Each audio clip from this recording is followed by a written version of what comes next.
بسم اللہ الرحمن الرحیم۔ السلام علیکم۔ مزمل وائس آفیشیل میں خوش آمدید۔ مولوی صاحب نے جنازے کی نیت بتانے اور سکھانے کے بعد نیت باندھ کر نماز جنازہ پڑھانا شروع کر دی تھی، مگر وفات پا جانے والے شخص کی بہن بنا نماز جنازہ کا لحاظ رکھے مردہ حالت میں پڑے بھائی کو بد دعائیں دے رہی تھی۔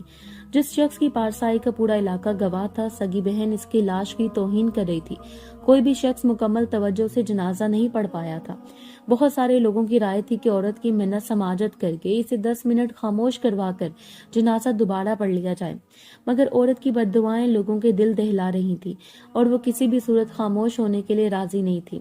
بقول عورت کے کہ اس کے بھائی نے زمین میں سے اس کا حق بھی ہڑپ کر رکھا تھا، جبکہ بھتیجے قرآن پاک پر حلف دینے کو تیار تھے کہ عورت اگر نماز جنازہ سکون سے پڑھنے دے تو وہ لوگ 1 سال کے اندر ساری زمین پھپھو کو دے دیں گے، جتنا حصہ چاہیں وہ رکھ لیں، بے شک ساری رکھ لیں، مگر ایک بار ہمارے والد صاحب کو قبر میں سکون سے اترنے دیں۔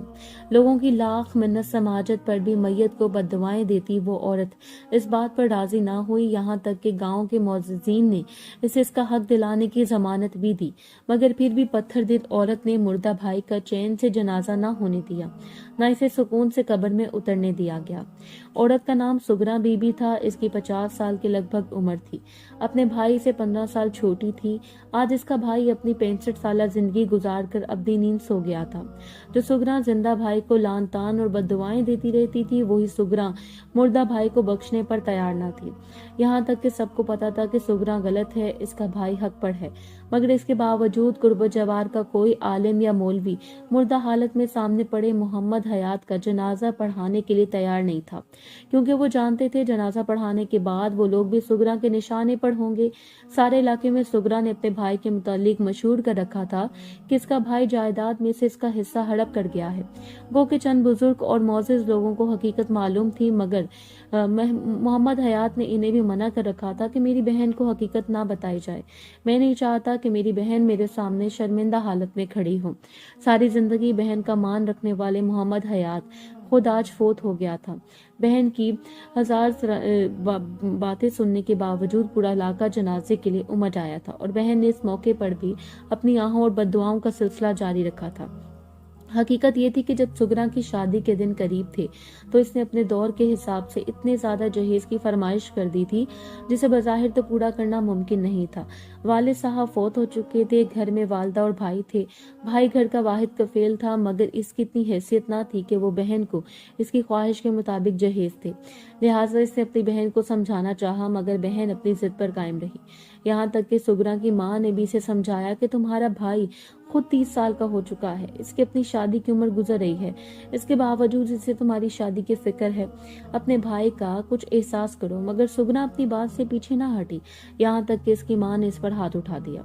جیسے محمد حیات کو یہ بات پتہ چلی کہ میری والدہ نے میری بہن پر فقط جہیز کی فرمائش پر ہاتھ اٹھایا، تو وہ اپنی بہن کے پاس گیا اور اس کو اس کی ڈیمانڈ کا جہیز دینے کا وعدہ کر لیا۔ یوں سگرا خوش ہو گئی۔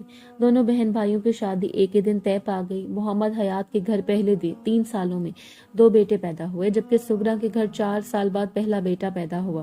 محمد حیات کے 2 بیٹے 2 بیٹیاں، کل 4 بچے تھے، جبکہ سگرا کے پاس 2 بیٹیاں 1 بیٹا تھا۔ سگرا کے بھائی نے سگرا کی خواہش کا جہیز دینے کے لیے اپنی ساری زمین قریبی گاؤں کے بہت بڑے زمیندار کو 30 سال کے لیے ٹھیکے پر دے دی تھی، اور 30 سال کا ٹھیکہ ایڈوانس لے کر اپنی بہن کی پسند کا جہیز بنوا دیا تھا۔ خود ساری زندگی محنت مزدوری کر کے اپنے بچوں کا پیٹ پالا تھا۔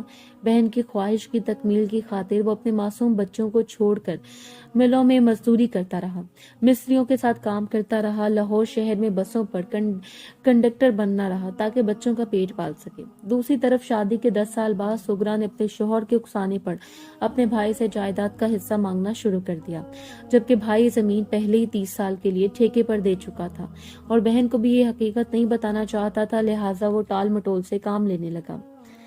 حالات کو دیکھتے ہوئے سگرا کے شوہر نے جھوٹی افواہ اڑا دی کہ اس کا بھائی ساری زمین بیچ کر پیسہ لاہور کہیں جوئے میں اڑایا ہے اور کچھ سنبھال کر ڈبل ہونے کے لیے بینک میں رکھوا دیا۔ اپنے شوہر کی بات سن کر سگرا اور بھی زیادہ شدت سے جائیداد میں اپنا حصہ طلب کرنے لگی اور بھائی کو بد دعائیں دینے لگی۔ قرب و جوار کا کوئی گاؤں، کوئی بندہ، کوئی رشتہ دار، کوئی گھر سگرا نے نہیں چھوڑا تھا جہاں جا کر اس نے یہ نہ بتایا ہو کہ اس کا بھائی اس کی جائیداد ہڑپ کر گیا ہے۔